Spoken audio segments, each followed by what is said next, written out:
Hello, folks. I am just going to let us get started. I see people jumping into the chat. My participants number is going up, and we'll just always give people a minute to join. These things are always a little bit slow to start, and then people roll on in. Maybe people are a little bit slow because they're buying things on Amazon Prime Day. Uh, Jessica, John, curious to know if you've bought anything interesting so far. What are your Prime Day purchases? I haven't yet, and I need to, and I'm afraid I'm traveling this week, and I'm very concerned at this point that it's going to end and I will not have made my purchases. Uh-oh.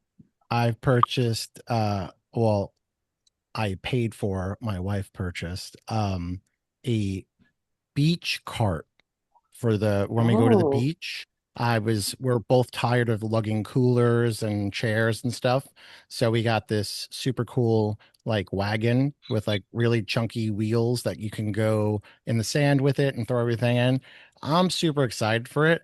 We drive a Yukon and there's still not enough space for three kids. So I'm like, does it lay flat? She's like, I don't know. We'll see when it gets here. I was like, great. So it's helpful for one thing, but I don't know where we're going to stick it. But yeah, we'll see. amazing. Awesome. Love hearing everyone's Prime Day purchases. I myself bought protein bars and socks. So I think, John, you might win the fun contest there. But thank you to everyone who has joined. I see lots of folks in the chat. And a special thank you to Jessica Wright and John Aspinall, who are joining as my co hosts today. So we're here to talk about Prime Day. Prime Day really kicks off this Prime Day to peak season period. We get a bit of a lull and then we get right straight into peak in October. And what we want to do now is talk about the learnings that you get from Prime Day, essentially a dress rehearsal, let's say, for peak. It's really like an amazing peak period of time where you get lots of data, lots of learnings, and then use that to fuel your Q4 strategy. So we're kicking the discussion off now. So I'll do a more official introduction to myself, and then I'll let these two introduce themselves. So my name is Hilary Smith. I'm our Chief Marketing Officer here at Linnworks. If you've not seen me here before, it's because I'm new. So I just started here in March, really excited to be here and join the Linnworks team. I have very deep e-commerce background. I spent 6.5 years at Jungle Scout. Amazon is my area of expertise, which is why I am the Linnworks face that you see on this call. And Jessica, I would love for you to introduce yourself. Thanks. I am Jessica Wright. Many of you may know me as Jess, CEO of AO2. We're a full service marketplace management retail media agency. So we help brands across Amazon, Walmart, TikTok, and then all retail media needs. So whether you're selling on one of those platforms or not, can advertise you across the internet and streaming. And then, yeah, I personally have been doing this now almost 2 decades. So I got my start in the agency space after a decade in the brand space. So I kind of know what all of you out there are dealing with, especially with Prime Day. I've lived it myself, and now I'm just helping brands through it.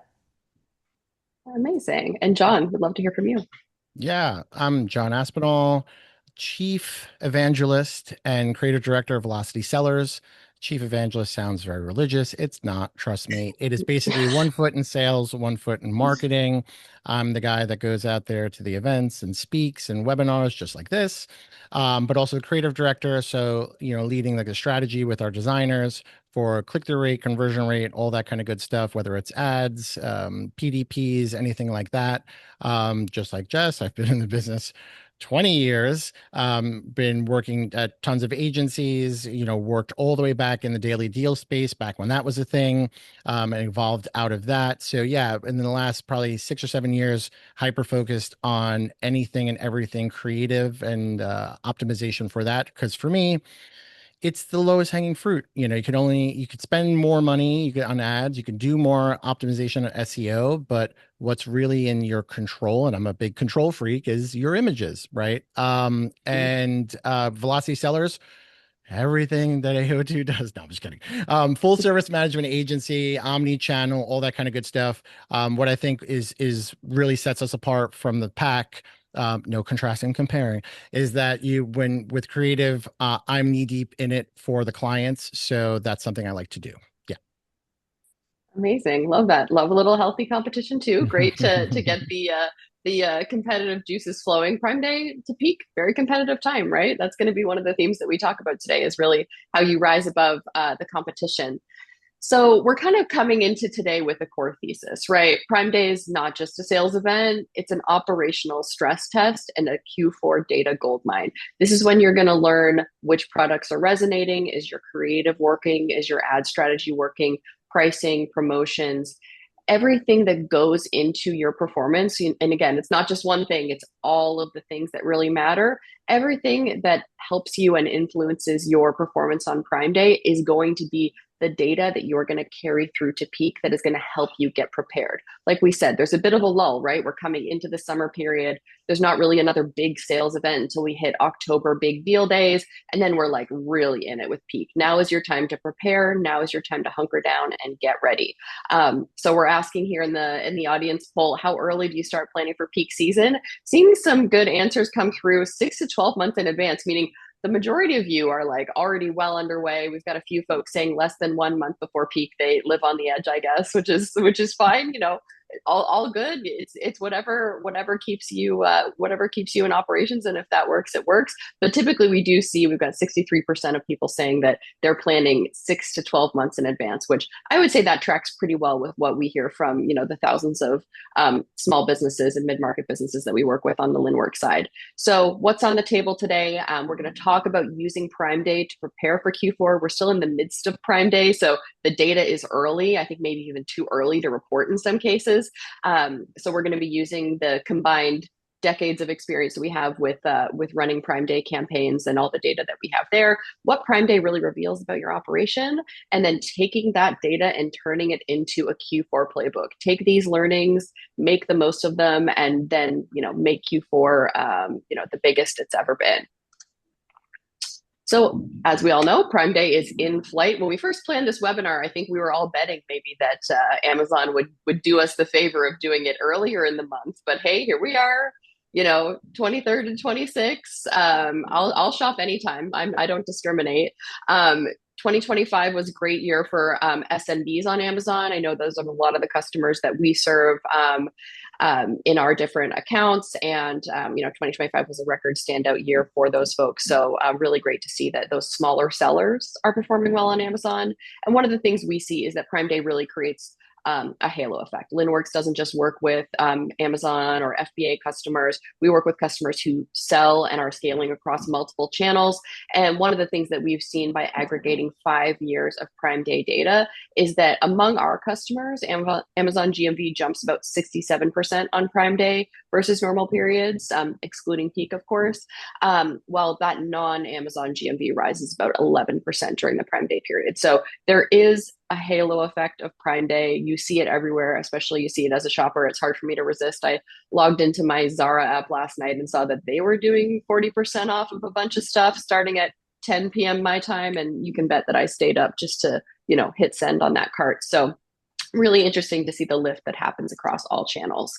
And there's really this connection, right? This is Prime Day. We're coming out of it with capturing data. We're identifying winners, defining creative strategy, acquiring and building those audiences. Once you get those customers, it's a lot easier to capture, retain, and re-engage them, right? We're about to get into the refining period. That's when you're going to take everything you learned this week and really apply it to your Q4 period. Make sure that your operational foundation is really strong, making sure that you're nurturing those customers, refining that creative and content, as well as your pricing strategy.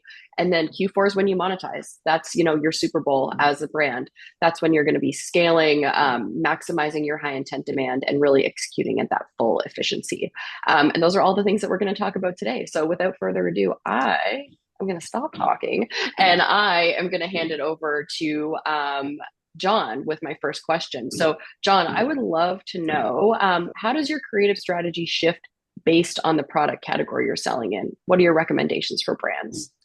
Yeah, so I think it's important to know when we talk about peak, right? What category that you're in. So a lot of folks, if you're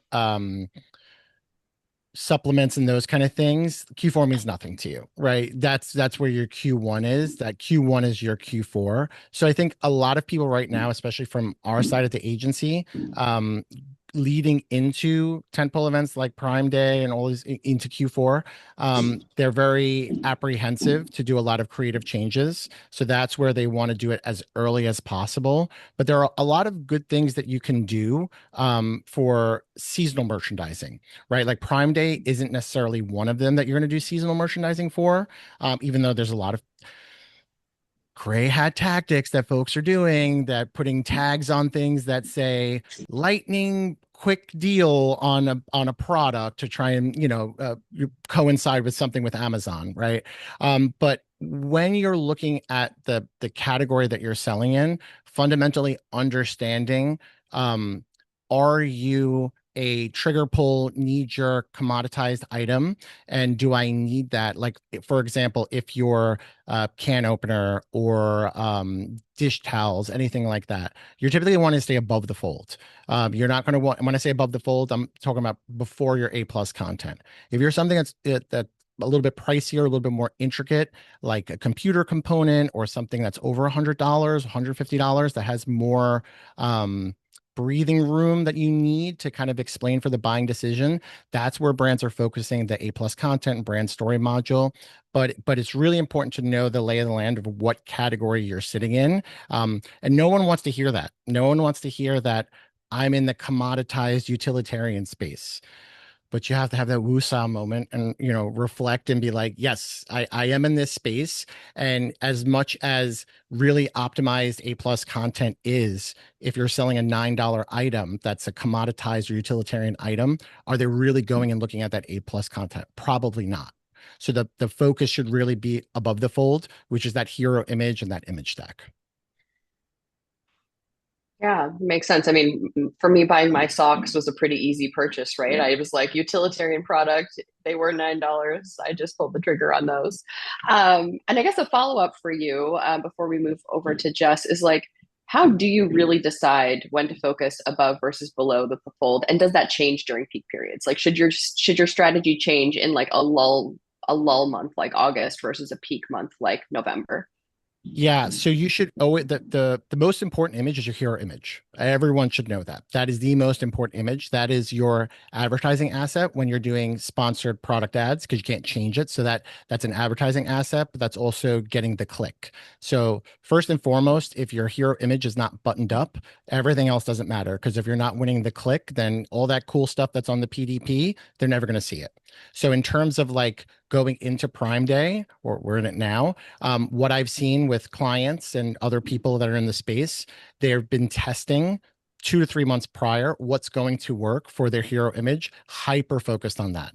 They're not so focused on their A plus content. They're hyper focused on optimizing that hero image because Hilary, just like you said, with buying socks and stuff like that, you really were looking when you searched, when you went to the page or went to the deal page or went to the search engine result page, you were looking at some iteration of a hero image. And that's what led that buying decision. So there's a lot of different tactics that you can do depending on the category that you're in for a hero image. So post edits behind, if there's a box, putting the box behind the product, if there's a value prop, if it's a 2 pack, if it's a 6 pack, a lot of brands don't realize that, everyone else does the same thing. So I guess that's what I have to do. I tell them wholeheartedly no. At the worst thing that could happen if you do an image optimization for your hero image, is you get an image suppression, right? And that's a really 2 to 3 minute fix, revert back to the old image. But that's what brands are doing before these big events like Prime Day are going to Q4. So they understand what's going to work, what's going to capture more clicks, because they're not changing anything right now. I mean, there's some folks out there that are still changing stuff right before and even sometimes during, which I think is wild. But just understanding, testing that main hero image in the product category that you're in. So I always tell people, look at the search engine result page. So if you're selling, ankle socks, right? Ankle white socks, go to the search, type in ankle white socks, that search term, see what the lay of the land looks like for your competitors, see how you can differentiate yourself, then start to tweak and try and test things with like MYEs or things like product opinion before these events. So you're going into it because I found that brands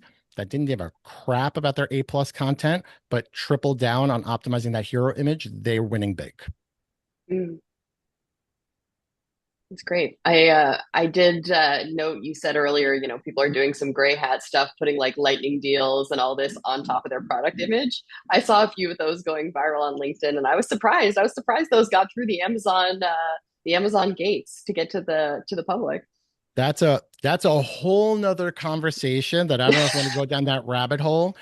Because Amazon uh is do as we say, not as we let other people do.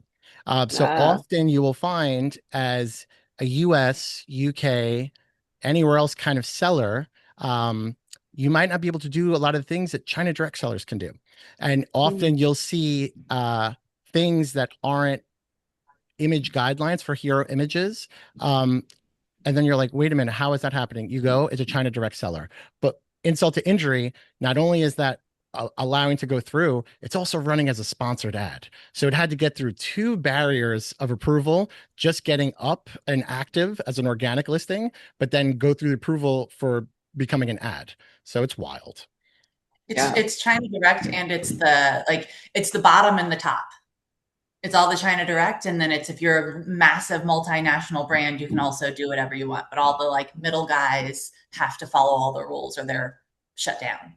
Yep. Oh, Do as we say, not as they do, not as these folks do. They're exempt from all you folks, which is crazy because if you aggregate them all together, all like Jess said, all those people in the middle make up way more than even the Mhm. the, the select few big and the China Direct. So it's almost like why? But again, that's a whole nother webinar about that kind of stuff. yeah, yeah. Well, we'll open up that can of worms another day. I think that this is an interesting topic. Yeah. So I guess, Jess, with that in mind, we're talking about creative, we're talking about listings. Um, what are your thoughts on having everything prepped ahead of time? Are you supposed to be pivoting mid-event? What is that looking like for the accounts you run? Yeah, I think it depends a little bit by category, and it also just depends a little bit about which piece of the puzzle you're talking about. So listings, bundles, that sort of thing, we're not touching during the event. Mm, But like John said, we're trying to make sure, even though there are little things that you could do, like if you got an image suppression, you can fix that quickly. We don't want to have to worry about any of that this week. So we mm, try not to do anything to touch the listings or bundles or pricing specifically, although pricing rules when we're talking about deals or advertising, we definitely have big strategy in place for those things to change throughout the event. So, if we go into the event with a brand with what we think is enough inventory to run through the whole event, but we start to run short, then pricing may change. Then mm, advertising, may pull back. We've got to make changes in that regard. We definitely saw some things this year where like we go into it knowing CPCs are going to go up. That's going to happen this time of year. We're going to have lower ROAS early on.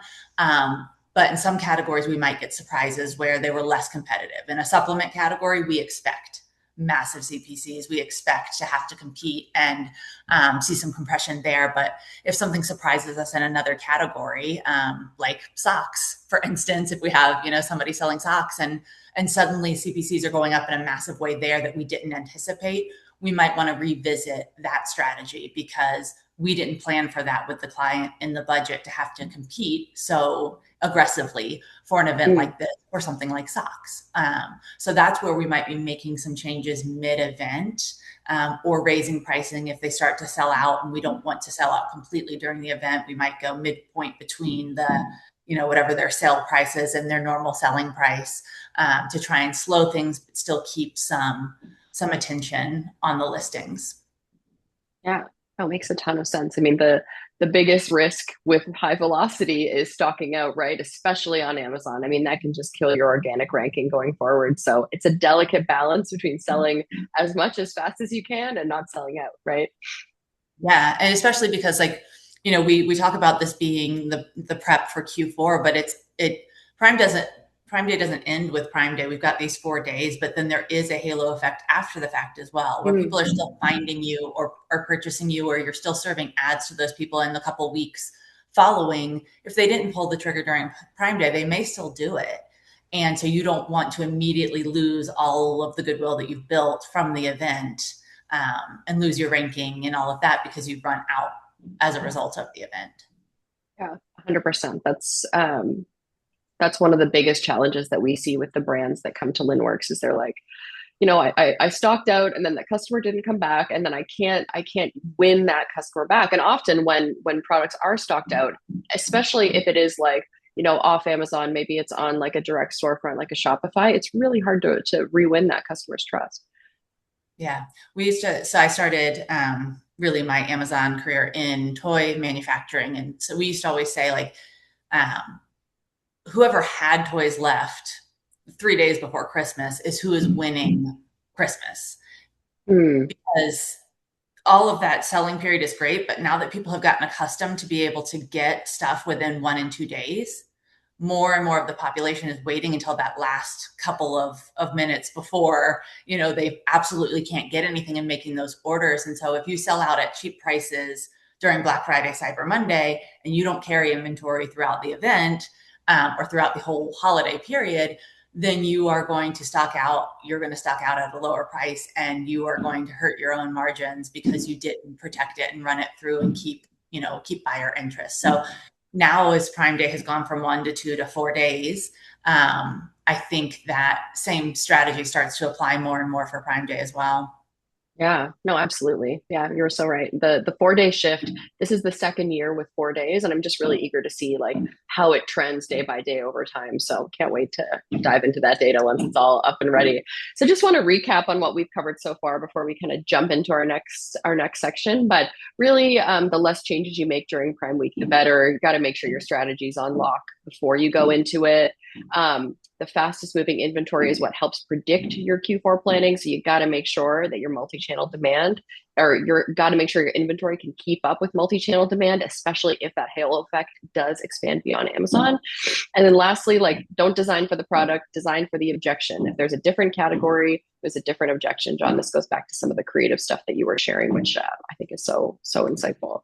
So we're going to talk a little bit more now about like what Prime Day really reveals about, how a brand is running and how operations are going. So I guess I'll ask this question to both of you. Like you're working with tons of clients who are, trying to maximize Prime Day. They're using this data to inform peak. So what did you know going in? And so far, has anything caught you off guard across your accounts? John, we'll start with you.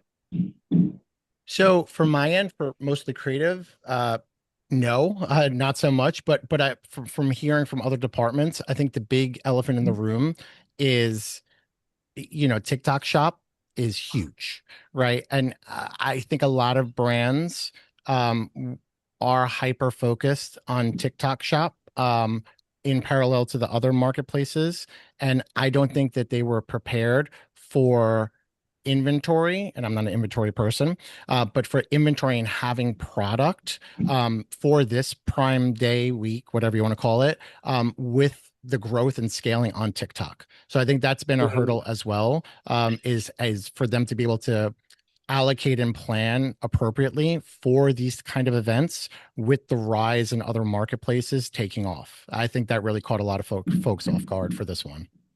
Yeah, that's very fair. Yeah, Jess, what did you see? Yeah, I think there are, a couple of things that, like, something we prepared for, talking about that last year was a 4 day event and this year's a 4 day event. We knew better this time to prepare ourselves and prepare our clients to be able to say, it is a 4 day event. We need to ride this whole event out. So kind of just tacking back to what I said before, making sure that we didn't get too aggressive with things on the front end, because last Mhm. year taught us that probably the event's going to come in on the fourth day.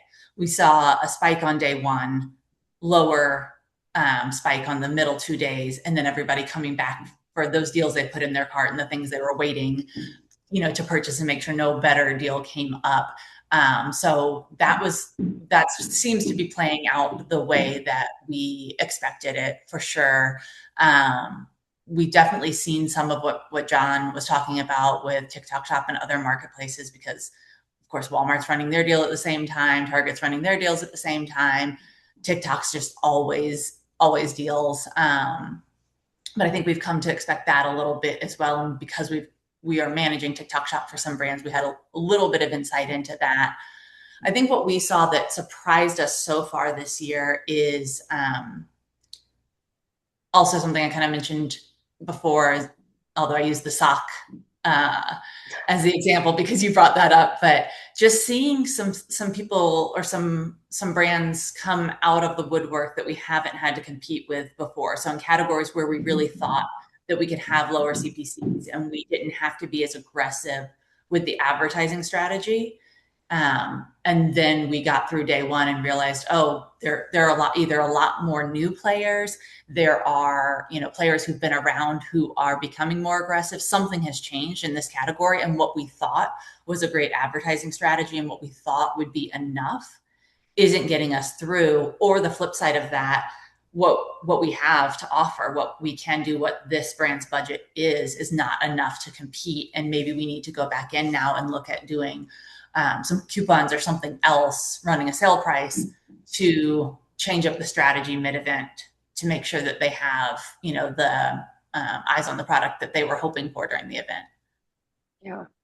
No, it's really interesting that you say that. Like even with my background in Amazon data, and then as a frequent Amazon shopper, probably more frequent than I care to admit, is you can even see these like what maybe started as China direct brands really emerging as category leaders and like increasing like pricing power and also expanding their catalogs in line with what buyers want and building a lot of shopper trust. Like there's certain brands that like years ago they were just one off kind of like selling whatever they could and whatever, meeting whatever demand they could find. And now they're like really big market share leaders in kids toys. And it's a pretty incredible shift actually seeing these people come out of the woodwork.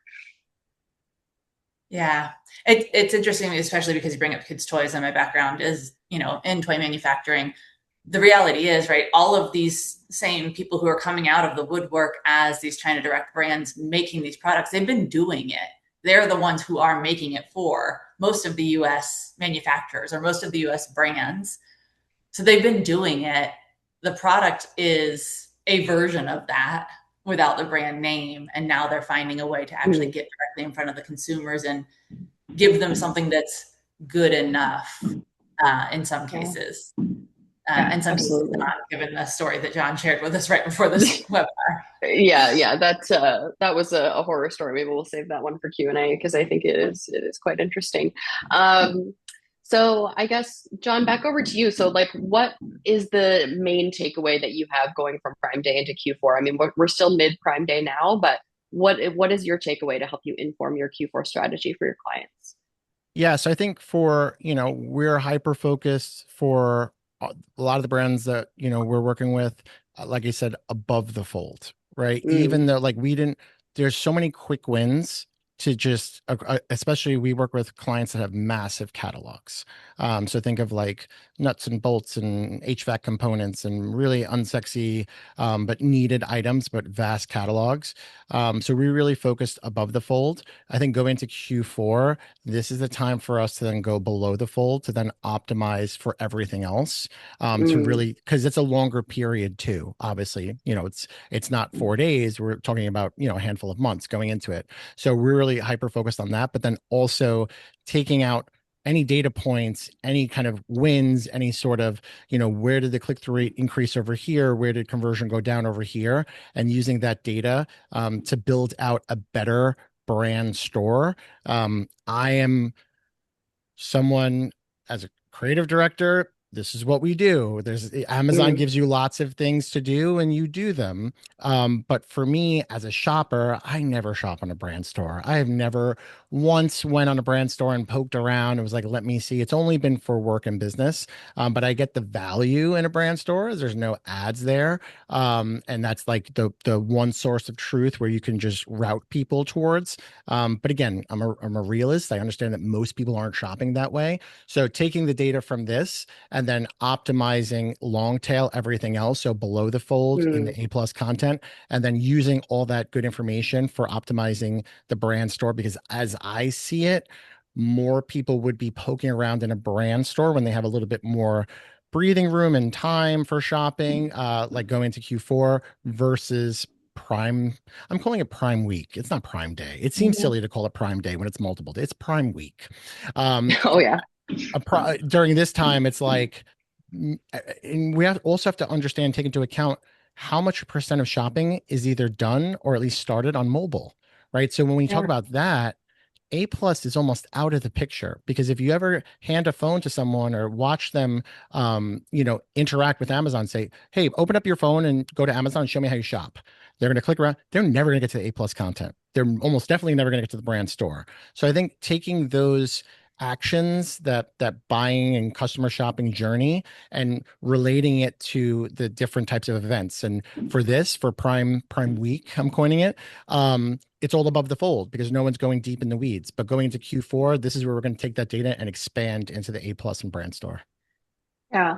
It's funny, the brand store often reveals a lot of like vulnerabilities, I find, if people are not keeping it up to date. Like I typically will shop brand specific when it comes to deals and brands that I know frequently do deals on Prime Day. Like Liquid IV is a really great example. Bear Bells, Melissa and Doug. Like I will go to their brand store, but typically, and not to say these brands are doing this, but like you might go through the brand store and find that the brand store hasn't been optimized for what's actually in stock. So you'll see products that are stocked out on the brand store page, and it just like it creates a challenge for the buyer because you're trying to put this best face forward, but the things that you want aren't available. Or how about one better? You go the route of seasonal merchandising, which I push people to do, but then you don't revert back when that holiday is over. Case in point, Mm, you're looking at a listing and it's, April 13th, and you land on it and says, oh, this is the perfect Valentine's Day gift for your loved or your sweetheart. And it's like, Valentine's Day is over, dude. And that immediately signals to me that the brand isn't on top of things. They don't care about branding, and kills a lot of the buying journey for me. yeah. No, it's so interesting how different brands like value the A plus content and the brand store content differently. So before we get into our last section and then we move on to Q&A, we'll just share a few things about, what Prime Day really reveals about your operation. So just a few of these key takeaways, as we've been talking about, Prime Day rewards prep, not prediction. This is about using data. This is not about using what you think your best guess is. Take your learnings from the previous peak, the previous Prime Day, everything you know about your customer, and use that to inform your strategy. It's not enough to have inventory. You need to have multi-channel accuracy to handle that velocity. And last but not least, the price tag. The price tag is the tell. Low price, low risk. Decide fast up top. High price, high risk. Research. Scroll down. John, this is the tightest summary that I could put together on your creative strategy. But I think this is a great succinct takeaway. The price tag is the tell. That's all people need to know. No, it is. And I was just looking, as we're talking, and I was just looking at some Prime deals people are sending me, and there's one for I I guess iRobot and Roomba are the same company now. I'm so out of touch. I thought they were two different companies, but they're putting something up there, and they're doing these post edits and tactics that I talk about all the time. And they're a monster company. They're a monster, like tier one company, that's selling something for $400, and they're doing post edits on the actual device itself, saying 90 days auto emptying. So I tell people all the time, big brands are doing these tactics. Do them. And at worst Mm, case, if it gets suppressed, I mean, don't do it, immediately before Prime Day, but it's an easy fix. But, after seeing this kind of stuff now, they didn't have that before. So even the big brands are taking tactics from smaller brands and deploying them and winning. yeah. I guess John, just while we've got you on that track, this first question here is for you. So Amazon's making some title and listing changes post Prime Day. So that's going to mean some changes to listings and titles, and really just like Amazon SEO, soon to be AEO, as Rufus rolls out even more. But how do you harvest that Prime Day data to rebuild those titles and item highlights ahead of Q4? So it's always changing, and I feel like it's going to change again with something else. But the way they broke it out was, I think it's 75 characters in the title and 125 characters for item highlights. So you have to look at like, and I've built out, AI skills to do this at scale, right? Which is really good. But you have to look at what's need to know, super key and relevant, even though both of them are going to have SEO. That's what Amazon says. Who knows, right? Like we were just going off of what they're saying. But a lot of people are having a hard time parsing out what is valid enough that you need to have in those 75 characters versus what's good enough to kick over to the 125 for the item highlights. So I think looking at like search query performance report, looking at all the data over here that was performing will help give you like a guiding light towards it. But at the end of the day, you have 75 characters for that title once it's deployed and rolls out. So I think fundamentally it's going to be a struggle for brands or products that are super wordy and they need to be Mm. wordy to convey what they are. And I don't have an example in my head right off the bat. Oh, how about this? The Roomba that I'm looking at that has a monster of a title right now. If you were to break that down into like the 75 characters, it would literally just say, I robot Roomba, robot vacuum mop, and how many of those do they sell, right? And that's where it's like, what's more important to put in the title for something that has a vast catalog? Maybe we're going to opt out the vacuum and mop for the model number since everyone's already associating iRobot Roomba as a vacuum and mop, right? So I really think it's really brand and product dependent, but definitely use AI as a tool in your toolbox for this kind of stuff, right? To have it aggregate what is important, but back it up with like your search query performance, all the data that you have from your Amazon business, and kind of let that be the guiding light. That's my opinion. Yeah, no, for sure. Um, I think AI is something that like all brands, all of us as service providers, everyone is starting to adopt and should be adopting. But in the like Amazon e-commerce world, automations are something that definitely everyone has adopted and has figured out a way to use in some capacity, right? So like what, and Hilary, maybe you can answer this one, what automations and rules and things should brands be building now to be stress testing before we get into Black Friday? Yeah, that's a great question. One of the things that's been the most like illuminating thing to me about joining Linnworks is that the average small business does about 15,000 manual actions just to execute their day-to-day function in a given month. And if you look at how much order volume increases, we had one customer, they do like, I think in a given sales day, they do like 200 orders and then it's like 10x per day during the Black Friday, Cyber Monday period. And so if you are constantly relying on those manual actions to execute things, that's when manual errors happen. That's when orders don't get shipped out in time. We know that the time to deliver is one of like the biggest factors for customer frustration and if they're likely to buy from you again. So the more often that we're relying on like manual actions to get products into the hands of buyers, the higher the risk is. And that risk only compounds when we get into Black Friday and Cyber Monday. In general, on these webinars, like we try not to like sell our features and functionality too much, but I'll do like a little shout out to like our Spotlight AI functionality that we rolled out earlier this year, because it actually just identifies all of the manual actions that our brands are taking and just says it doesn't like automatically automate that for them. It's not like a black box automation where it's going to take things out of your hands, but it's going to say, hey, did you know that you did this manual thing? You identified that this product should go to this carrier like 100 times in the last 72 hours. You don't have to do that. We can do that for you. So you can actually have it go and push and do that rule for you. And all of that stuff is what you need to have going into Q4, because otherwise you're just going to be running yourself ragged and like walking back and forth across your warehouse floor, which is just not going to work. Like that's just not how shoppers buy today. That's not how brands run today. So thanks. Yeah. Thanks, Jess, for asking that question. I guess I'll kick one back to you if you don't mind. Yeah. Yeah. So Prime Day is like peak pricing period, promo period. People are testing new promotions, new types of promos. So how do those things impact your Q4 budgets and like the timing of when you roll those prices and promos out? We talked earlier about how if you sell too much too early, you might be like leaving money on the table later on. So how does that impact what your Q4 strategy is?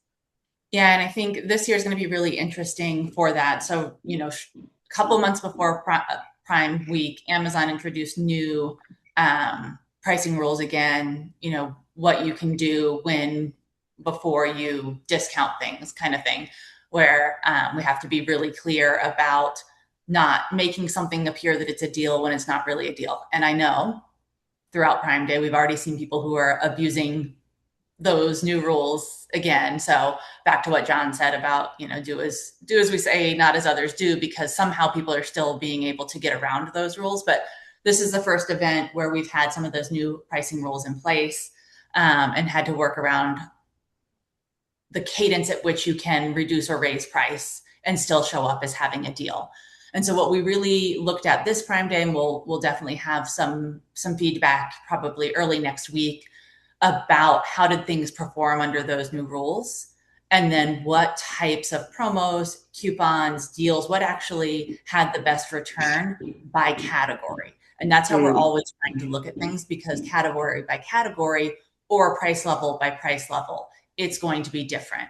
So we'll spend a lot of time analyzing that information so that we can share that with our brand so they can start to make a coupon and promo strategy for Q4, because it is a much longer game. So it's not just, this is what we're going to apply for 4 days and it's going to be great, and what happens before or after that doesn't matter. We've got to figure out that long game.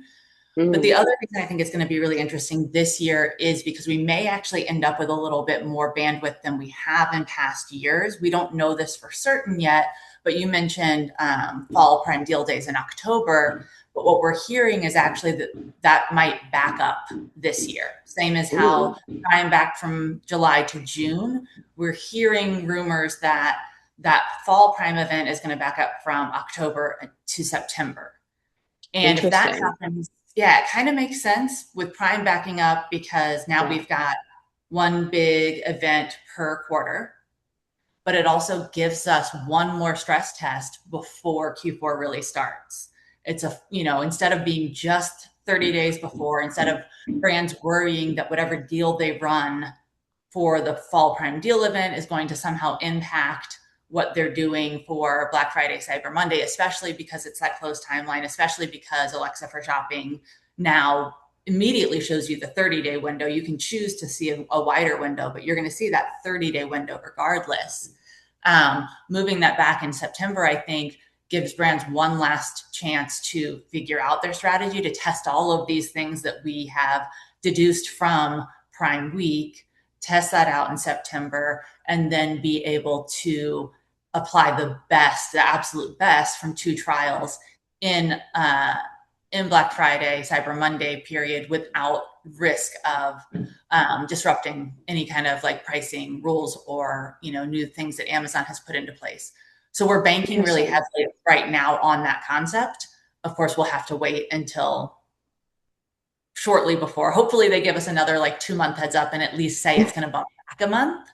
But we don't know. But because of the move of Prime Day, because of the early whispers we heard of that, and even of these specific dates coming to fruition, hoping that that will actually be the reality, and not just a rumor that someone wanted to start because this rumor ended up being true and people are just trying to be the first to say something. But we'll see. But that's right now how we're kind of looking at it. We believe we'll get that second stress test opportunity so we can put together that strategy, test it one more time, and then actually roll it out. But we also have to be prepared for normal conditions and putting together a strategy that will run throughout that first, Cyber 5 period and then the weeks beyond. Yeah, it's interesting that could potentially move into September. And I love keeping up with the Amazon rumor mill. I feel like it never stops. It's a big part of my daily media consumption is that. But it's interesting to think what that could possibly do for stock reordering and inventory forecasting, right? Because if you were looking at October to November might be too tight a window to say hey, I had some big winners on big deals day. I'm going to bring them in for Black Friday, Cyber Monday. You'd almost be ordering the stock for October through December. Now September kind of creates that little bit of a gap where it might be a slightly healthier window to reorder, but maybe not. I don't know. I feel like it's pretty tight timeline for November. It is the one thing I think that, we're telling brands, and it really depends on who you are and what your supply chain looks like, because a lot of brands try and get that just-in-time inventory and have it arrive just in time so they don't have to sit on it for too long, especially toy brands who are so heavy in Q4. I remember we used to do 75% of our total year business in those last 3 months of the year. That was also when things were a little, heavier on the traditional brick and mortar retail side and less e-commerce. But um, shipping rates, containers, getting things to the US do get much more expensive in that like shorter window. So having that conversation now with a lot of our brands of like, well, if you do bump things back, like, can you bump production up? Can you push things, a little bit earlier? And if you do that, do the savings that you get from not getting, a late September, early October container on the water make up for the storage of your inventory during that extra time as well? And can we run some Yeah. numbers in that so that you do get the product here earlier and have that bandwidth to be able to do, to have a deal earlier and try some things out. So Mm. we won't know. We really won't know. But what we're trying to do is like kind of forecast both those scenarios and then see what makes sense brand by brand. Yeah. Time Well, will tell. that's where you know who's going to win in that kind of situation are the folks that are tripling down on Made in USA. So a Mm. lot of these guys and gals that are doing the skin creams, the lotions, the beauty products, the consumables right here in the good old US of A, they don't have the stress of giant containers. They have other stress, but not containers and tariffs and all these other kind of things, right? So I think that I'm starting to see more, both in my shopping feed and then also with clients as well, for US source brands, right? Where even if a portion of it is imported, we're not talking about the final good, right? Meaning ingredients, this, that, and the third. But a lot more brands I'm seeing are trying to bring everything in-house, so to say, at least here in the States, to avoid a lot of that for those turnaround times. Mm.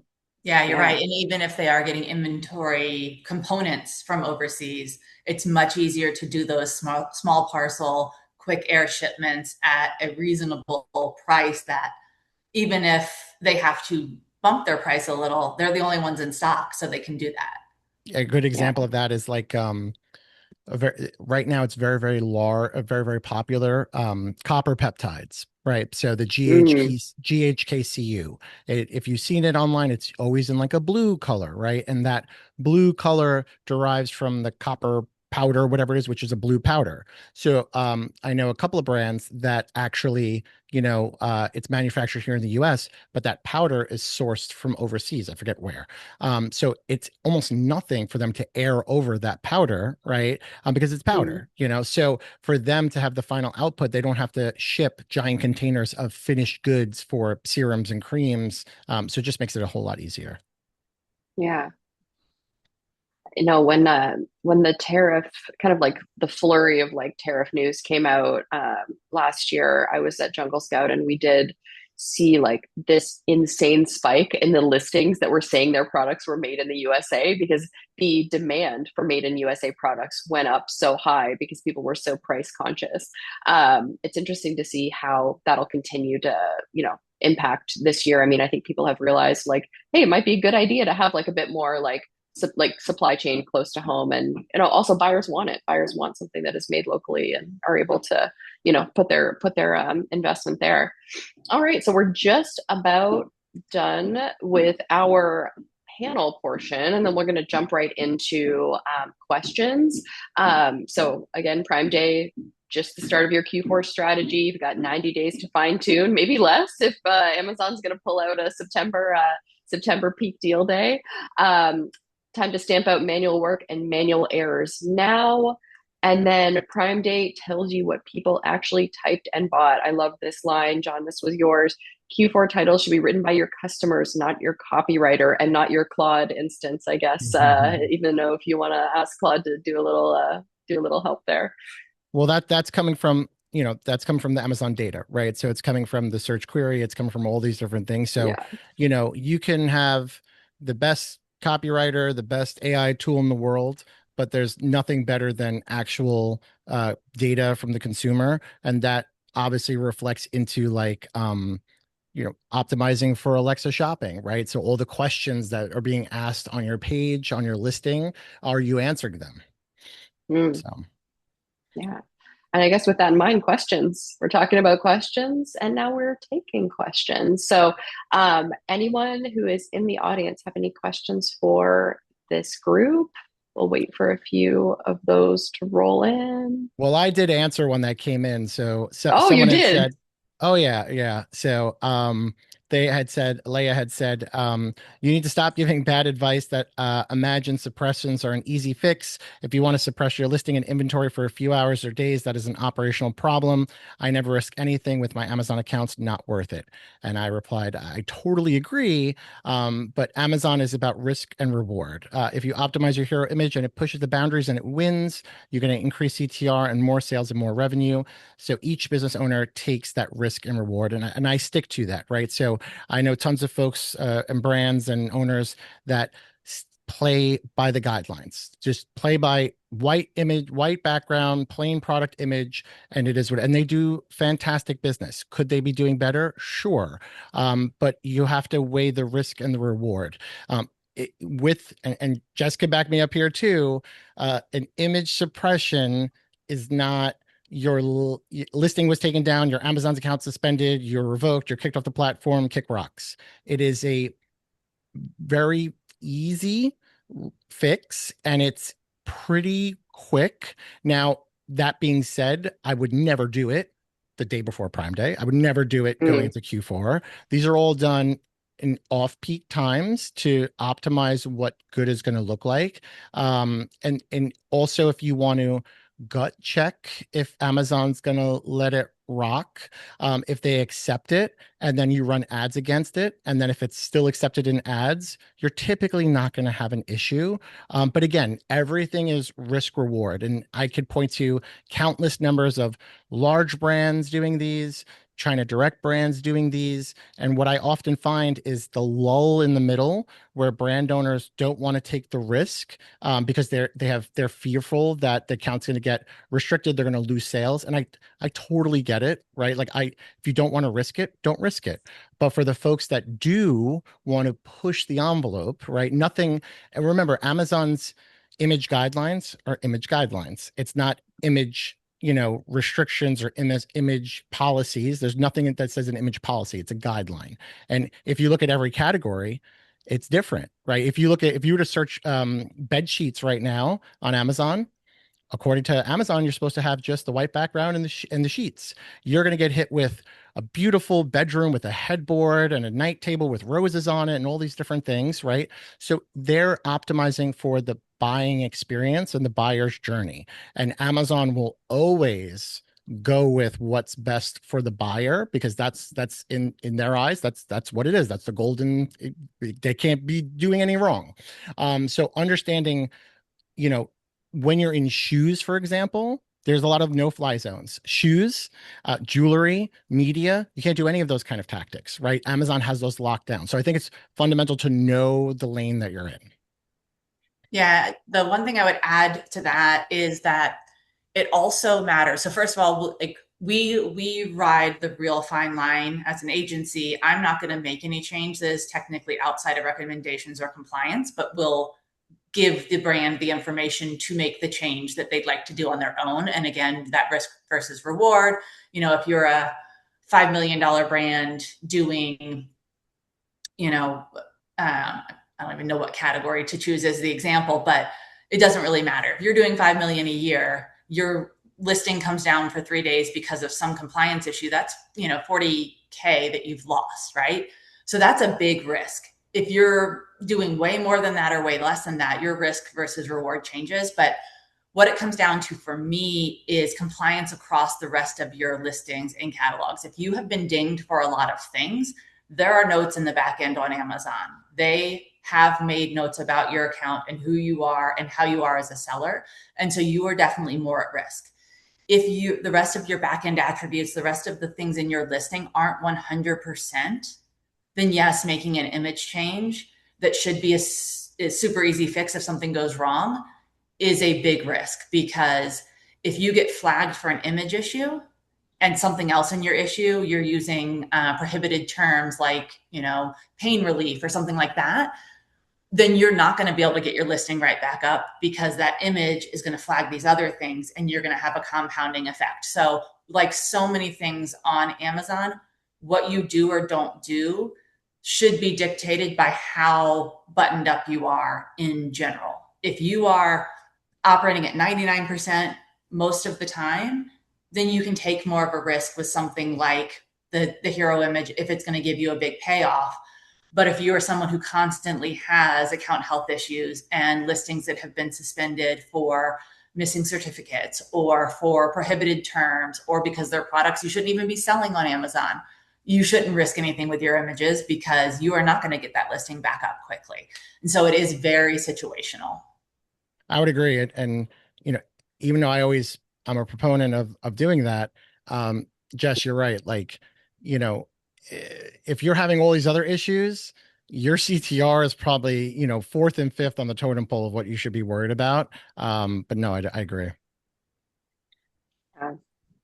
It's funny, the creative side, there's so many more variables than there are on like the operational side, right? Like, I typically we don't see like a lot of like shifting on like, you know, basic listings, shipping carriers and all that, because everything is so binary, right? Things have boxes, they fit in those boxes and they go to the place where they're supposed to go in accordance with what they are and how they were ordered. So it's always funny seeing like how the back end operations side varies so much from what the rules and bounds are on the creative side.